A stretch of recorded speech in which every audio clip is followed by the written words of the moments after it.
My name is Amanda McDaniel, 29 years old. At my younger sister's wedding last October, my parents introduced me to her in-laws with a smile and 5 words I'll never forget. Meet the family Embarrassment. She works at a grocery store. The Ashfords, Northern California tech money, wine investment portfolio, the kind of family that vets every connection, laughed politely. My mother's hand swept toward me like I was proof of something shameful. I didn't argue. I didn't correct them. I just smiled, turned, and walked toward the garden terrace. They didn't know I'd approved every detail of that wedding. The menu, the flowers, the wine list. Every choice they thought was Claire's. I'd signed off on weeks ago. They didn't know whose estate they were standing on. And 3 minutes later, when the event director's voice came through the speakers asking for the owner's approval, the entire ballroom went silent. That was the moment 185 people learned the truth. If your family ever froze you inside an old version of yourself, comment the city you're watching from. Let me take you back. Because this didn't start at my sister's wedding. It started when I was 8 years old. The pattern began early. I remember my 8th birthday. My parents took me to Olive Garden, just the four of us, breadsticks and a single-layer cake from the grocery store bakery. My mother said it was because I was low-key and wouldn't want to fuss. I believed her. I thought maybe I really was the kind of kid who didn't need celebration. 2 months later, Claire turned 8. 35 guests, a rented pony, a photographer who stayed for 3 hours. I helped serve cake. I remember standing in the corner of our backyard watching the other kids pet the pony, and my mother didn't even glance my way once. She was too busy posting photos of Claire in her birthday crown. That night, after everyone left, my mother told her book club friends on speakerphone, "Claire's our little star. Amanda's, well, she's the practical one." I was 8. I didn't know what practical meant, but I knew it wasn't good. I remember Christmas that year too. Claire got a dollhouse, custom made, 4 feet tall. It had working lights. I got a puzzle and a book. My father said, "You're a reader, Amanda. You don't need fancy toys." But I'd asked for the art set, the one with 72 colors, $29. I'd circled it in the catalog 3 times. It never came. By the time I was 16, the difference was undeniable.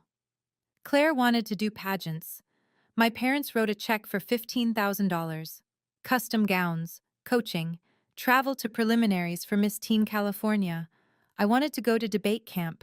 $200 for the week. I asked 3 times. My father said, "Debate doesn't lead anywhere, sweetheart. Claire's building a portfolio." I babysat for 8 weeks straight that summer.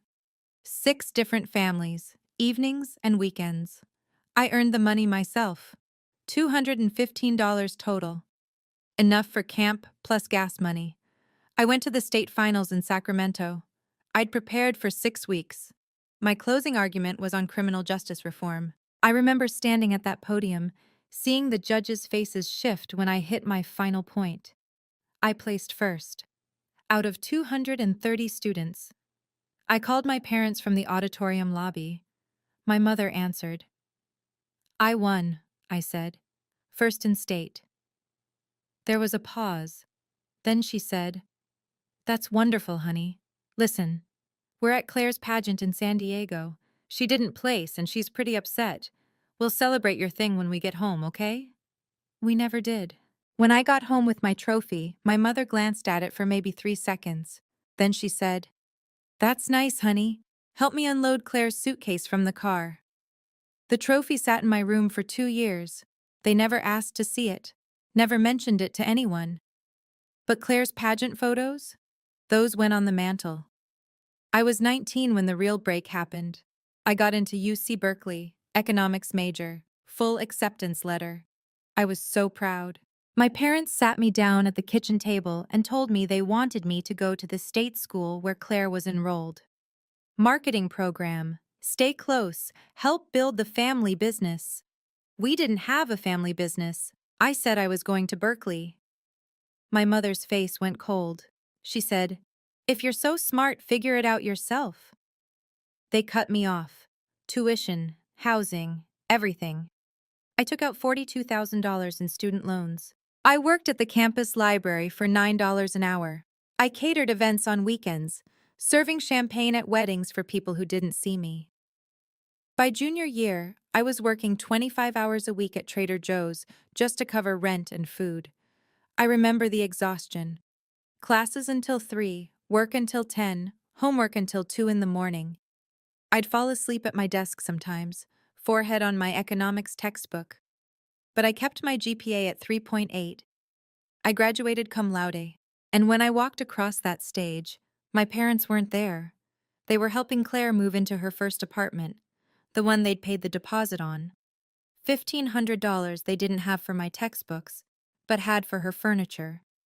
My mother told their friends I'd dropped out to work retail. I didn't drop out. I graduated with honors. But the truth didn't matter to them. The story they wanted to tell mattered. For the next 10 years, I became frozen in their narrative. I was 22, 23, 24, working part-time at Trader Joe's while I built a consulting practice on the side. I was earning $68,000 a year combined, but my family only saw the uniform. My father would introduce me to his colleagues and say, "This is Amanda, our daughter, still figuring things out, works at a grocery store right now." I'd stand there, silent, watching him reduce me to a checkout lane. I quit Trader Joe's when I was 25, started consulting full-time, but even then, years later, my parents would still say, "Amanda works in retail." Like I was frozen there forever. At family dinners, my mother would tell stories about Claire's job in marketing, Claire's new apartment, Claire's social media following, 12,000 followers, lifestyle influencer. My mother beamed every time she said it. No one ever asked what I did. When I was 28, I called my mother on her birthday. We talked for 11 minutes. At the end, she said, "Thank you, honey. When are you going to get a real job?" I'd just closed a deal to purchase my second property. They didn't hate my failure. They needed me to stay frozen in it. Because if I succeeded, their story about Claire being the golden child would fall apart. So I stopped telling them anything. And I built something they couldn't see. When I was 24, I started in hospitality consulting. Not the glamorous side, not event planning or coordination. I worked on the business side, operations, profit margins, guest experience optimization, real estate potential. I had a mentor, Daniel Webb. He ran a consulting firm in Sonoma and saw something in me that my family never did. I met him at an industry conference. I'd asked a question during a panel about revenue per available room, something most people in the audience didn't understand. Afterward, he pulled me aside. "You don't see decor, do you?" he said. I didn't know what he meant. "Most people in this industry see aesthetics," he continued. "Pretty tablecloths, flower arrangements. You see bones, you see cash flow. That's rare." He hired me as a consultant 2 weeks later, $8,000 for a 6-week project at a small inn in Sonoma. 12 rooms, beautiful property, hemorrhaging money. I found the problems in 3 days. Their pricing was wrong.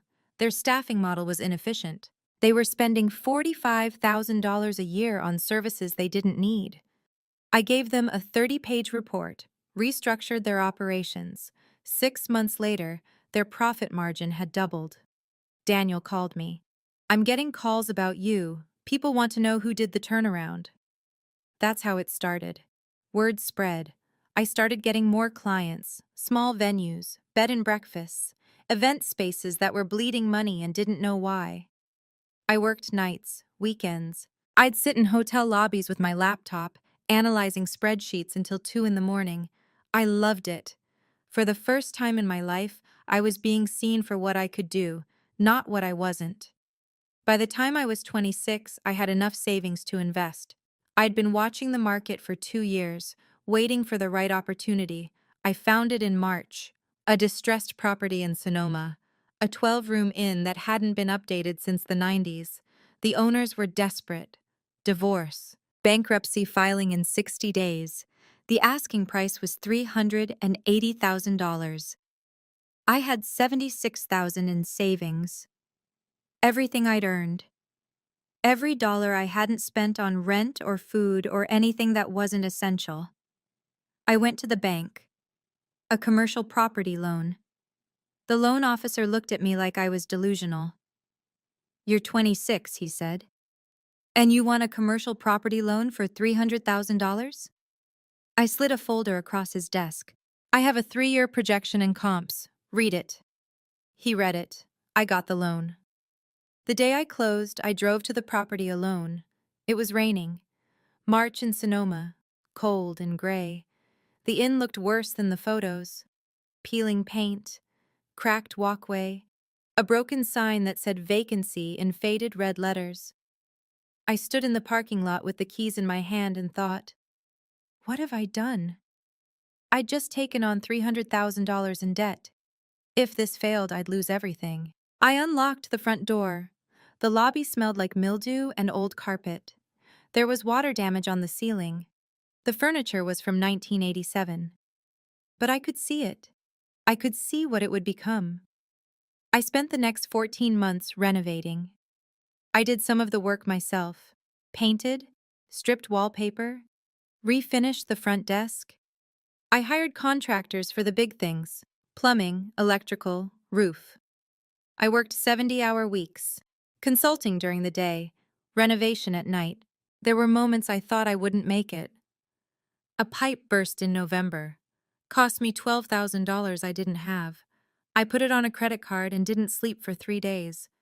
But I finished. In May, I reopened. New name, new branding, new photos.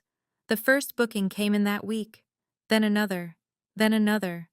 Within 6 months, I was at 85% occupancy. The revenue projections I'd shown the bank? I beat them by 30%. 14 months after I bought it, I sold it for $570,000. After paying off the loan, I walked away with $190,000 in profit. I was 27 years old, and I'd just proved to myself that I could do this. My family didn't know. I never told them. Because I knew what they'd say. They'd find a way to minimize it, to make it smaller, to keep me in the box they'd built. So I kept building in silence. In April of 2024, I made the biggest move of my career. I found Silver Lake Estate, 200 acres in Napa Valley, a historic property with an 1890s Victorian mansion, a modern event pavilion, and 40 acres of functional vineyard. It had been a struggling venue for years. Dated, poor management. They were losing money. The asking price was $8.5 million. I didn't have that kind of cash, but I had credibility, I had a track record, and I had partners who believed in me. I structured a deal through a holding company, Meridian Hospitality Partners, LLC. I took 73% ownership. 2 silent partners took the rest. My down payment was $2.1 million. Every dollar I'd earned, reinvested, saved, plus the investment from my partners. The day we closed, I drove to Silver Lake alone. It was late afternoon. April in Napa. The light was golden across the vineyard. I walked through the main house. The floors creaked. The wallpaper was peeling. There were cracks in the plaster. But the bones were good. The structure was solid. I stood in what would become the bridal suite and looked out at 200 acres of land that was now mine. I was terrified. I just signed documents for $8.5 million. If this failed, I wouldn't just lose money. I'd lose everything I'd built. I didn't sleep for 3 nights, but I got to work. By May, I'd hired an event director named Thomas Hale, experienced, professional, someone who understood what I was building. He'd worked at high-end venues in Sonoma for 15 years. When I told him my vision, he said, "This is ambitious, but if anyone can do it, it's you." I poured $3.2 million into renovations, updated the pavilion with climate control and acoustic panels, modernized the kitchen to handle catering for 250 guests, upgraded the guest suites, new linens, new furniture, bathrooms gutted and rebuilt, refined the landscaping, installed state-of-the-art lighting systems that could shift from ceremony to reception seamlessly. Every decision went through me. Thomas would send options. I'd approve or adjust. We worked 16-hour days that summer. I remember the first time I walked through the completed pavilion. It was September. The contractors had just finished. The chandelier was hung, custom piece 15 feet wide. The floors gleamed. The windows overlooked the vineyard. Thomas stood next to me. "It's beautiful." I nodded. I couldn't speak. Because this was mine. I'd built this. We weren't just another winery venue. We became a luxury estate experience. Museum-quality service, premium pricing, curated everything. Within 6 months, we'd gone from $22,000 events to $45,000 events. Some went as high as $85,000. In our first full year, we booked 38 weddings. Revenue projections for 2025 hit $2.8 million. By early 2026, Silver Lake alone was valued at $14 million. My total portfolio, Silver Lake plus 2 smaller venues I still owned, was worth $28 million. I employed 45 people full-time, 80 more seasonally. I had contracts, I had systems, I had a reputation in the industry. And my family had no idea, because I'd never needed them to know. In December of 2024, my sister Claire booked a wedding venue through her planner. She didn't deal with the property directly. The planner coordinated everything. I didn't know about it until September of 2025, when Thomas sent me an email. The subject line was simple: McDaniel Ashford Wedding, October 12, 2025. Owner approval required. I opened it at my desk. The message was short. "Hi Amanda, heads up. Bride's last name is McDaniel. Possible relation? Need your sign-off on the upgraded bar package for their October 12th event. Let me know. Thomas." I stared at the screen for 10 minutes. My younger sister, getting married at my venue, and she had no idea I owned it. I stood up, walked to the window, looked out at the vineyard. My mind was racing. Claire had booked Silver Lake, through a planner. She'd never mentioned it to me, never asked if I wanted to help, never told me she was getting married, period. I'd found out because my event director flagged a contract. I sat back down, read the email again. Then I called Thomas. "Approve everything," I said. "Don't mention my name to the client. Don't tell them I'm the owner." There was a pause. "You sure about this?" "I want to see what they do," I said. He didn't ask what I meant. He just said, "Understood." I hung up. For 3 weeks, I didn't sleep well. I'd lie awake thinking about it, wondering if I should tell them, wondering if this was a mistake. Part of me wanted to call Claire, tell her, watch her reaction. But another part of me, the part that had been invisible for 29 years, wanted to see what would happen if they didn't know. Would they include me? Would they treat me with respect? Would they, for once, ask about my life? Or would they do what they'd always done? I gave them a choice, a test they didn't know they were taking. Thomas checked in twice. "You still want me to keep this quiet?" "Yes," I said both times. I watched the booking details come through. The upgraded package, the wine selections, the menu choices, all approved by the planner, all charged to my sister's credit card. She was spending $78,000 at my venue, and she hadn't told me she was getting married. The wedding was set for October 12, 2025, a Saturday. 185 guests. Premium package. Claire never called to tell me she'd booked a venue. She didn't ask if I wanted to help with planning. She didn't invite me to vendor meetings or tastings. A week before the wedding, she sent me a text. "Hey, rehearsal dinner is just super intimate. Immediate fam plus wedding party. You understand, right?" Followed by a heart emoji. I stared at my phone, read it 3 times. Immediate family. I checked Instagram the next day. 45 people at the rehearsal dinner. I scrolled through the photos. Cousins, aunts, uncles, Claire's college roommate, Preston's groomsmen, all there. Immediate family. Except me. I screenshot the post, saved it to a folder on my phone labeled Receipts. 2 days before the wedding, Thomas sent me the final seating chart for approval. Standard procedure for any event at Silver Lake.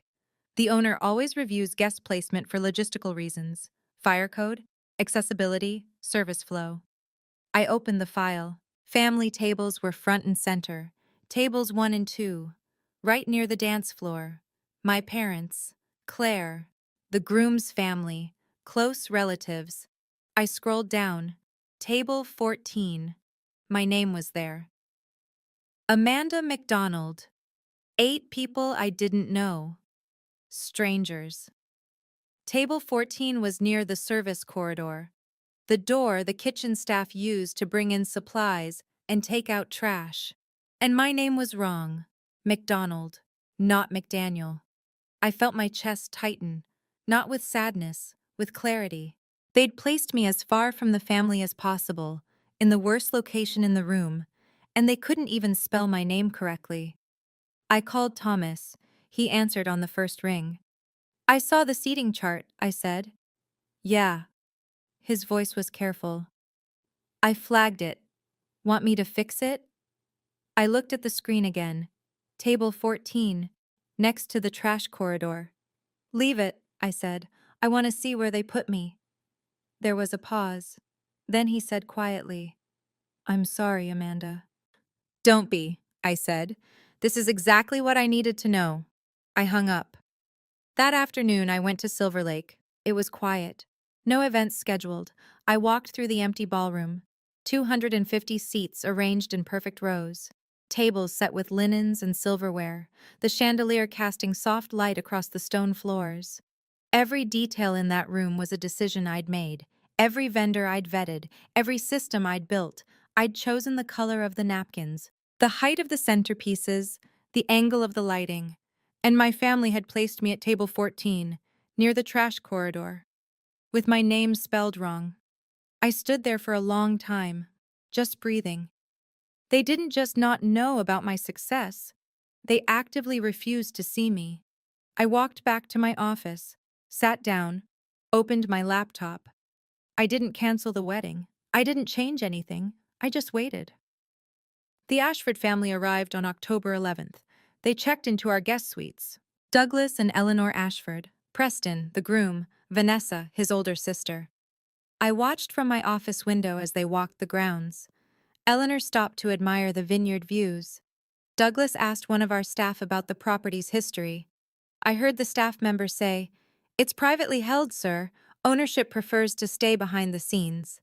Douglas nodded. He looked impressed. These were serious people. Douglas had sold a tech startup in 1998 for $180 million. He'd invested in Napa vineyards and real estate ever since. Eleanor sat on the boards of 3 nonprofits. Vanessa was a venture capital partner. They valued education, merit, transparency, reputation. And my parents were about to lie to them about me. The wedding day came. I arrived at Silver Lake at 6 in the morning. I always did. Thomas met me in the kitchen. We did our final walkthrough, checked the floral arrangements, reviewed the service timeline, confirmed the wine pairings. By 8, everything was ready. I went home, changed into a simple black silk dress. The row. Understated, elegant. Pearl stud earrings, my grandmother's. The only jewelry she'd left me.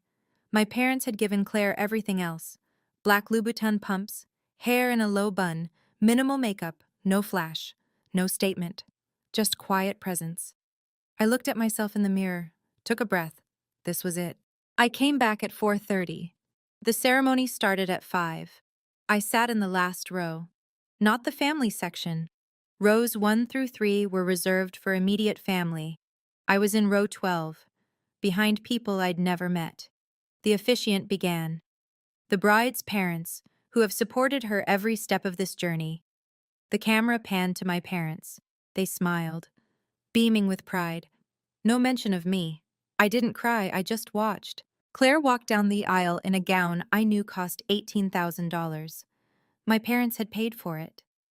I knew because Claire had posted about it on Instagram. So grateful to my amazing parents for making my dream dress a reality. She looked beautiful, and I was happy for her. I really was. but I also knew I was standing in my own estate, watching my family treat me like I didn't exist. The ceremony lasted 22 minutes, then cocktail hour began. The foyer and terrace filled with guests, champagne, hors d'oeuvres, the late afternoon light streaming through the windows. Laughter everywhere. I stood near the terrace doors, away from the family clusters. I watched my parents move through the crowd, introducing Claire to people, shaking hands, posing for photos. One of our head servers, James, approached with a tray. He'd been with Silver Lake since we opened. Good employee, discreet. He said quietly, "Miss McDaniel champagne?" I took a glass. "Thank you, James." He nodded and moved on. Professional. No one else heard. I sipped the champagne. Veuve Clicquot. I'd selected it myself for the premium bar package. I watched my parents across the room. They were introducing Claire to the Ashfords, warm, effusive, proud. My mother's hand on Claire's shoulder. My father laughing at something Douglas said. Vanessa Ashford glanced my way once. Curious. We hadn't been introduced yet. She was sharp. I could tell. The way she observed the room, the way she listened. Then my mother saw me. She said something to my father. They both looked over. My father nodded. They started walking toward me. The Ashfords followed. Douglas, Eleanor, Vanessa. My heart was beating hard, but my face stayed calm. My mother's smile was too bright, the kind of smile that meant performance, the kind she used when she wanted to look good in front of people who mattered. She reached me first. "Oh, Douglas, Eleanor," she said, her hand sweeping toward me like I was an exhibit. "Let me introduce our other daughter, Amanda." She paused. Let the words settle. Then she laughed. Light, casual, like she was telling a joke. "She's the family embarrassment, really." The words hit like a slap. Douglas and Eleanor's smiles froze. Polite, uncomfortable. Vanessa's eyes narrowed slightly. My mother kept going. "She works at a grocery store, still trying to find her footing after all these years." My father chuckled, added his line. "We keep hoping she'll grow out of it, but you know how it is. Some kids just take longer." I felt the humiliation wash over me. Public, deliberate, in front of strangers. But underneath it, I felt something else. Clarity. This was who they were.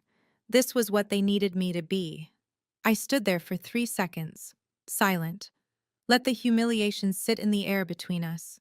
Eleanor's smile had completely disappeared. Douglas looked uncomfortable. Vanessa was watching me, not with pity, with assessment. Then I smiled, small, controlled. "Enjoy the evening," I said. I turned and walked toward the garden terrace. Not fast, not dramatic, just done. Behind me I heard Eleanor say something quiet to Douglas. I didn't catch the words, but her tone was cold. I passed through the kitchen corridor on my way out. The prep kitchen was full of my staff. They were plating the first course, seared scallops with butternut squash puree, a dish I'd approved 3 weeks ago. Marcus, my sous chef, looked up. He'd worked in Michelin-starred restaurants before I hired him. He was the best in Napa. "Ms. McDaniel," he said. "Everything good?" "Perfect, Marcus," I said. "Service looks excellent." He nodded and went back to work. I stepped onto the terrace. Empty. Quiet. The sun was setting over the vineyard. Golden light across 200 acres. 200 acres I owned. I stood there and breathed. Let the humiliation settle. Let the anger come and go. They thought I stocked shelves. They had no idea. If you've ever been introduced like your worst year was your whole identity, comment, "I remember." Back inside, the Ashfords were starting to doubt. Vanessa pulled Preston aside. I didn't hear it, but Thomas was nearby. He told me later. Vanessa's voice was sharp. "That was weird. Why did your in-laws introduce their daughter like that?" Preston was defensive. "I don't know, family dynamics, I guess. Claire said Amanda's not really involved much." Vanessa's voice dropped lower. "Not involved or not wanted?" Preston didn't answer. Eleanor mentioned it to Douglas, too. They were standing near the bar. Thomas heard her say, "That felt cruel." Douglas said, "Let's observe. Something's off." My parents noticed the Ashfords' coolness. I saw it from the terrace. My mother's smile got brighter, more forced. She started complimenting Claire louder, talking about the wedding planning, how perfect everything was. But the Ashfords weren't buying it. At 6:30, guests moved into the ballroom for dinner. I walked back inside. The room had transformed, candles lit, music playing softly, the chandelier glowing. I found my seat at table 14. The service corridor door was 10 feet away. I could hear the kitchen staff moving back and forth. Voices. The clatter of dishes. The woman next to me smiled. Mid-50s.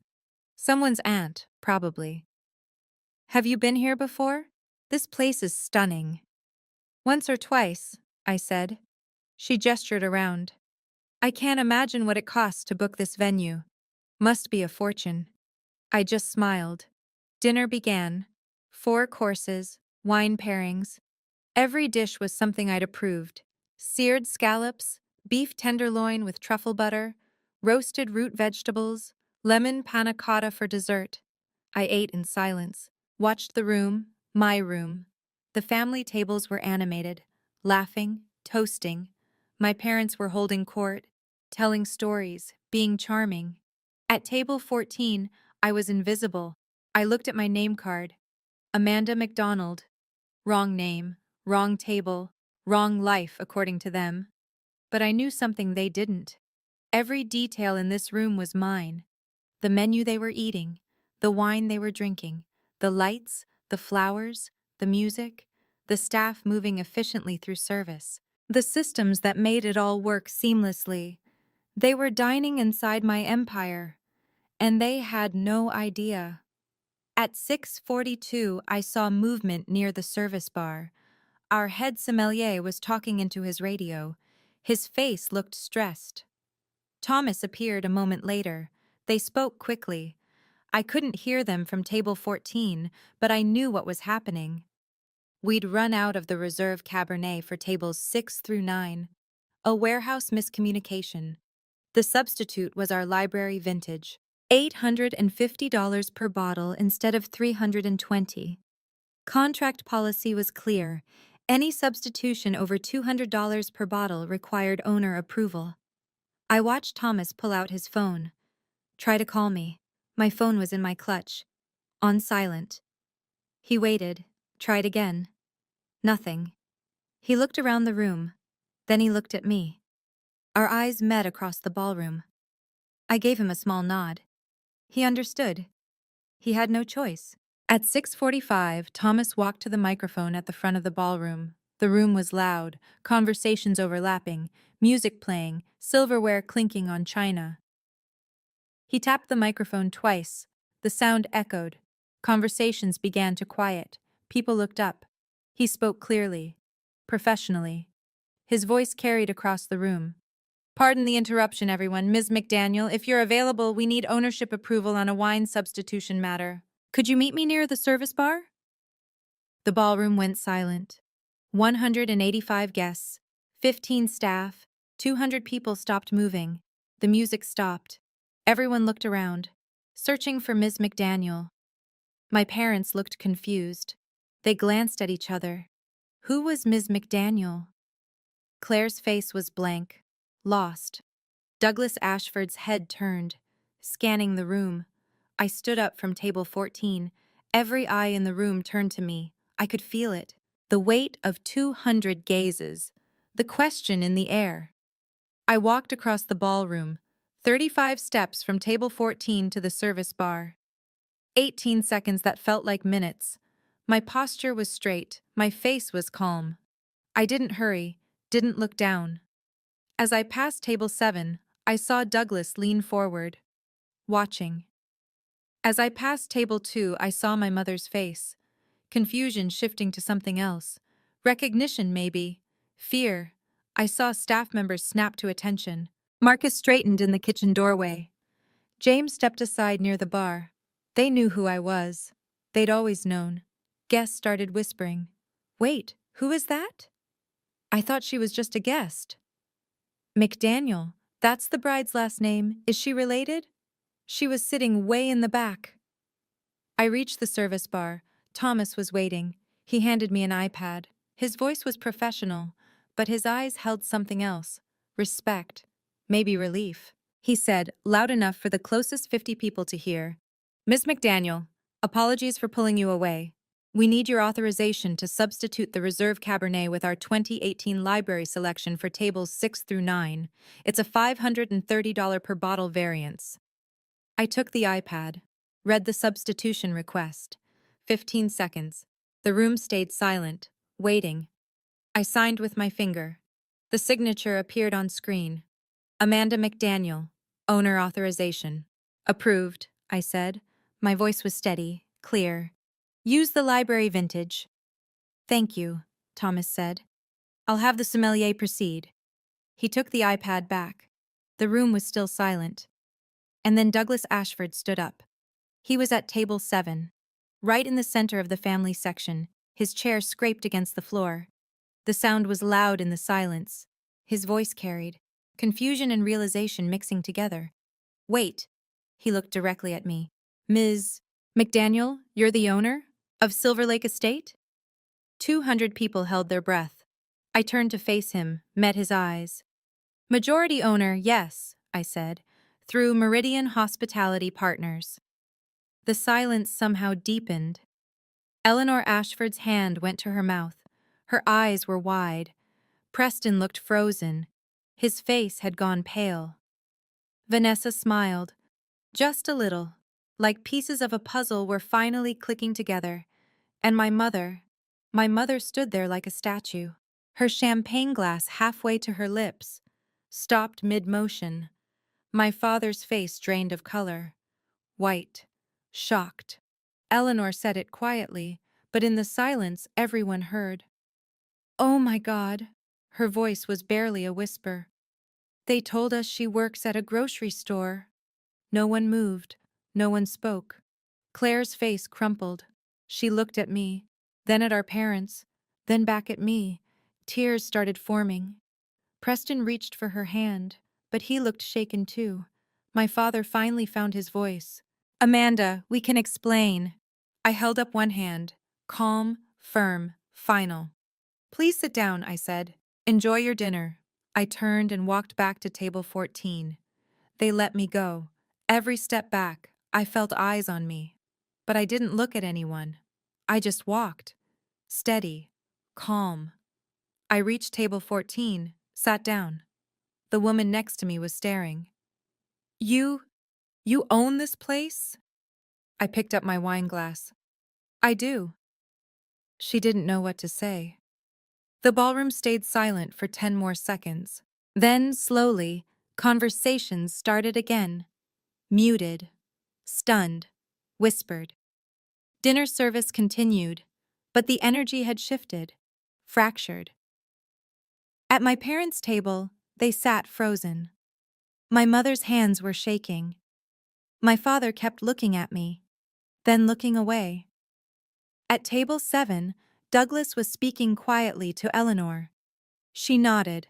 Her face was hard. Vanessa pulled out her phone, started typing. Preston and Claire sat at the head table, barely touching their food. At 7 o'clock, the library Cabernet was served to tables 6 through 9. The sommelier poured carefully. $850 per bottle. 12 bottles total. Douglas Ashford tasted it, swirled it, held it to the light. He looked at Eleanor. They both knew wine. They knew quality. They knew cost. Douglas said quietly to Eleanor, "But I heard it later from Thomas, who was nearby. She just made a $10,000 decision in 15 seconds. Do you understand what that means?" Eleanor nodded slowly. "She's not just the owner. She runs this place." Every sip they took was my decision. Every bite on their plate was from my menu. Every candle, every flower, every note of music. Mine. They were eating inside an empire I'd built, while my family had called me an embarrassment. At 7:50, Douglas stood up again. He walked over to my parents' table. His posture was stiff, formal. Eleanor and Vanessa followed. Their faces were cold. I couldn't hear everything from table 14, but Thomas was stationed near the family tables. He told me later, word for word. Douglas's voice was low, controlled, but intense. You told us your daughter works at a grocery store. You called her an embarrassment. She owns this estate. Do you understand what you've done? My father tried to speak. His voice was weak. We didn't know she... Douglas cut him off. You didn't know? His voice got harder. Or you didn't care to know? Which is worse? My mother tried to smooth it over, her social smile coming back. Douglas, it was a joke. We were just... Eleanor's voice was ice, sharp, final. That wasn't a joke. That was cruelty. Vanessa leaned in. Her voice was quiet but clear. We need to talk to Preston. Now. The three Ashfords walked away from the family table, turned their backs, deliberately. It was the first time all night they'd physically separated from the bride's family. Other guests noticed, heads turned, more whispers. At 8:05, Preston stood up. He took Claire's hand. We need to talk. Outside. Claire's face was streaked with tears. Preston, I didn't know. Outside, he said again, not angry, just firm. They walked to the terrace. Vanessa followed them, the same terrace where I'd stood 2 hours earlier, where I'd breathed through the humiliation. I didn't hear that conversation. But Claire came back inside 15 minutes later with red eyes and ruined makeup.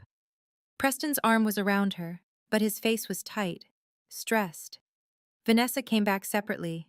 She walked directly to Douglas and Eleanor, spoke quietly. They all nodded. At 8:20, Eleanor Ashford approached my table. Douglas came with her. The conversations around table 14 stopped, everyone watching. Eleanor's face was kind, genuine. Her eyes held something I'd never seen from my own mother. Respect. Amanda, she said quietly, I owe you an apology. We had no idea. Your family completely misrepresented you. I looked up at her, set down my wine glass. You don't owe me anything, I said. You were given information. It wasn't your fault. Douglas spoke. His voice was warm now, different from how he'd sounded with my parents. For what it's worth, this estate is extraordinary. What you've built here is remarkable. Truly remarkable. Thank you, I said. I appreciate that. Eleanor hesitated. If there's anything we can do... I shook my head gently. Just enjoy the rest of the evening. It's Claire's day. She nodded, touched my shoulder briefly. Then they walked away. And when they did, they looked at me differently. Not with pity, not with awkwardness, with respect. The kind I'd never gotten from my own family. At 8:35, my parents tried to approach me. I was standing near the service bar, checking with Thomas about dessert service, making sure timing was on track. My father's voice came from behind me, tentative. Amanda, sweetheart, we need to talk. I didn't turn around. Not now. My mother tried. Her voice had that pleading edge. We didn't mean for it to come out like that. I turned, slowly, looked at them both. My voice was quiet, but every word was clear.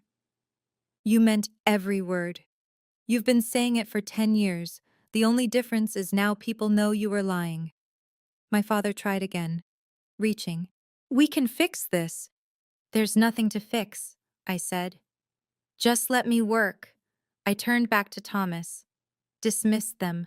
My parents stood there for 5 seconds, uncertain, lost. Then they walked away. It was the first time in my life I'd ended a conversation with them, the first time I'd had the last word. The reception continued, dancing, toasts, cake cutting, but the energy was wrong, flat, uncomfortable. The wedding that was supposed to be perfect was cracking apart. By 9, some of the Ashford extended family started leaving, not dramatically, just quietly slipping out. Cousins, aunts, uncles. The planned end time was 1 in the morning, open bar until midnight, dancing until the end. By 11:15, 40% of the Ashford side was gone. 23 people. Their chairs empty. One of Preston's cousins stopped by his table on the way out, leaned down, said something quiet. Thomas heard it, told me later. Beautiful wedding. But your in-laws. We'll talk later. Preston just nodded, his jaw tight. Claire noticed the exodus. She spent 15 minutes crying in the bathroom. Her makeup ruined. One of her bridesmaids went to check on her. Preston was grim, standing by the bar, not drinking, just staring at nothing. I didn't join the family goodbyes. I stayed with my staff, supervised the breakdown, made sure everything was being handled properly. The wedding ended at 12:30, an hour and a half early. Not with joy, not with celebration, with questions and fractures. The next day, October 13th, the posts started. 3 guests had been there, watching, recording. Not video, just mental notes, impressions. The kind of story that was too good not to share. One post went up on Instagram that afternoon. No names, no tags. But the details were clear enough. Just witness the wildest wedding reveal. Bride's family called the sister family embarrassment, works at grocery store, in front of in-laws. Plot twist. Sister owns the entire venue, multi-million-dollar estate. I can't even process this. It got shared. Fast. Someone else posted on Facebook. Attended a Napa wedding yesterday. Family drama like I've never seen. Parents humiliated one daughter publicly. Turned out she owns the whole property. The in-laws were pissed. A third post on Twitter. Wedding tea. Watched a family destroy their own daughter's reputation in front of 200 people, only to find out said daughter is a literal millionaire property owner. The silence in that room was deafening. Within 48 hours, the combined reach was 45,000 views, 600 comments, most of them supportive of me, angry at my parents. The hashtag started trending locally in Napa Valley, hashtag Silver Lake Wedding Drama. People who'd been there started chiming in. I was there. It was wild. The looks on the parents' faces. That woman handled it with so much class. Claire turned off comments on her Instagram, then made her account private. Preston's family group chat, according to Vanessa later, went into full damage control mode. The story spread. Not because I told it, not because I wanted revenge, because the truth told itself. 5 days later, on October 17th, Preston's family attorney sent an email to Preston's personal attorney. The email was formal, legal language, but the message was clear. Given recent revelations regarding misrepresentation of family circumstances and character concerns, the Ashford family requests prenuptial agreement modification to include full financial disclosure of both parties' families and a character integrity clause with clearly defined honesty standards. The original prenup had been standard, asset protection, clean boundaries. Now the Ashfords wanted amendments, background verification, financial disclosure, honesty triggers that could impact the marriage contract. Preston was caught between Claire and his family, between his new wife and the people who'd raised him. Claire was devastated. This wasn't how a marriage was supposed to start. They hadn't even gone on their honeymoon yet. On October 19th, they flew to Bora Bora. 12 days planned. Overwater bungalow. Private beach. The honeymoon Claire had been planning for months. On October 23rd, 4 days in, Eleanor called Preston. "We need you home." Preston tried to argue. "Mom, we're on our honeymoon." Eleanor's voice was firm, not angry, just resolute. "And we're dealing with a PR crisis and a contract issue because of your in-laws. Come home. We'll pay for you to go back later." Preston looked at Claire. She was crying, again. "We'll be home tomorrow," he said. They flew back on October 25th, 6 days into a 12-day trip. The Overwater bungalow sat empty. Claire blamed my parents, not me. She told Preston that on the flight home. She knew the truth. She'd always known, maybe, that they treated me differently. She just hadn't wanted to see how bad it was. But the marriage had started with cracks. visible fractures that wouldn't be easy to repair. For 3 weeks after the wedding, my parents tried to reach me. Texts, voicemails, emails, calls I didn't answer. My mother's texts got more desperate. "Amanda, please, we need to talk. We know we made mistakes. We're your parents." My father left a voicemail. "Sweetheart, this has gotten out of hand. We never meant to hurt you. Can we just sit down, please?" I didn't respond to any of it. Finally, on November 2nd, 3 weeks after the wedding, I agreed to meet them. Not at Silver Lake, not at their house, not anywhere that held meaning. Neutral ground, Blue Bottle coffee in downtown Napa. 2 in the afternoon on a Saturday. I arrived exactly on time. They were already sitting at a corner table, 2 coffees in front of them, untouched. They looked older, tired. My mother's makeup couldn't hide the circles under her eyes. My father's shoulders were slumped. I sat down, didn't order anything, didn't smile. My father started. His voice was careful. "We didn't mean it the way it sounded." I cut him off, clean. "You called me an embarrassment, to my face, in front of strangers." My mother leaned forward, reaching for damage control. "It was meant to be lighthearted. We were just—" "For 10 years, I said, my voice level. "You've told people I work retail. I haven't touched a cash register since I was 24. You froze me there. You needed me there. Because if I succeeded, your story about Claire didn't work anymore." My father's voice rose slightly, defensive. "That's not fair." "What's not fair," I said, "is that you never asked. Not once in 8 years did you ask what I actually do. Not once did you want to know." They both went quiet. The coffee shop noise filled the silence. Espresso machine hissing, conversations at other tables, normal life happening around us. I let the silence sit, let them feel it. Then I spoke again, slowly, each word deliberate. "I'm not asking you to fix this. I'm telling you what needs to change." I listed 3 rules, 3 boundaries. 1. Don't introduce me. Don't speak for me. Don't explain me to anyone. If someone asks about me, you say I'm private. That's it. 2. Don't use my name for social leverage. Don't talk about me to make yourselves look better or worse or anything. I'm not part of your narrative anymore. 3. No family events at any Silver Lake properties. Ever. You're not welcome there in any capacity. I paused. Let it sink in. "I'm not cutting contact, but I'm done being your version of me. I'm done being the narrative you needed." My mother's voice was strained, almost breaking. "That's extreme, Amanda." "That's reality," I said. My father tried one more time, his voice smaller now. "We're still your parents, and I'm still your daughter," I said. "Just not the version you made up." I stood. They didn't. My mother's voice called after me, desperate now. "Amanda, wait!" I stopped at the door, turned back one last time. "I've waited 29 years," I said. "I'm done waiting." I walked out. I drove back to Silver Lake. The November afternoon was clear, cold, beautiful. I didn't cry, didn't rage, didn't fall apart. I just felt free. That evening I walked the 200 acres alone. Through the vineyard, the vines bare now in late fall. Past the pavilion, empty and quiet. Around the estate house, the Victorian mansion I'd restored. I stood in the center of the property. The sun was setting, orange and pink across the valley.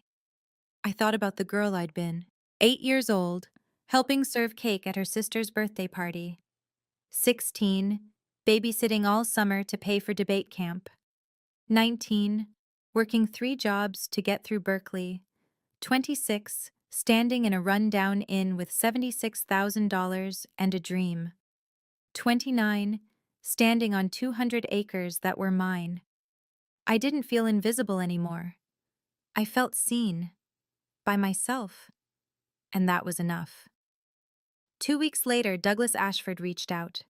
Not through Claire, not through my parents, not through any family channel, through professional channels, a direct email to my business address. The email was respectful, genuine. Ms. McDaniel, I hope this finds you well. Eleanor and I were impressed by what you've built at Silver Lake. We're exploring investment opportunities in the Napa hospitality sector and would value your perspective. Would you be open to a brief conversation? No pressure or obligation, just professional interest. Best regards, Douglas Ashford. I read it twice, then a third time. They weren't approaching me as Claire's sister, as the family embarrassment, as someone who needed pity. They were approaching me as a business owner, a peer. I replied the next day. Professional, courteous, clear. Douglas, thank you for reaching out. I appreciate the interest, but at this time I'm keeping Meridian's ownership structure private and closed to new investment. I wish you and your family all the best. Respectfully, Amanda McDaniel. His response came within an hour. Completely understood. The offer stands if circumstances change. You've built something truly special. Best, Douglas. Mutual respect. No strings, no conditions. I didn't need their investment. I didn't need their validation. But it meant something that they saw me. Really saw me. On November 20th, Claire texted me.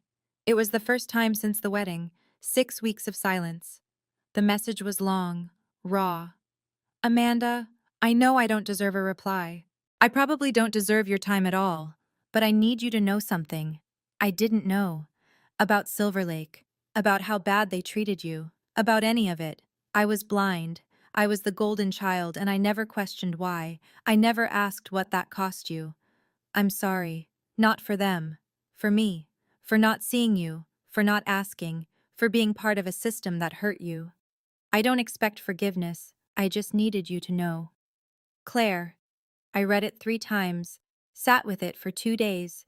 Then I wrote back. Short. Honest. I know you didn't know. That's part of the problem. Nobody asked. Nobody wanted to know. I don't hate you, Claire, but I can't be your sister the way you might want right now.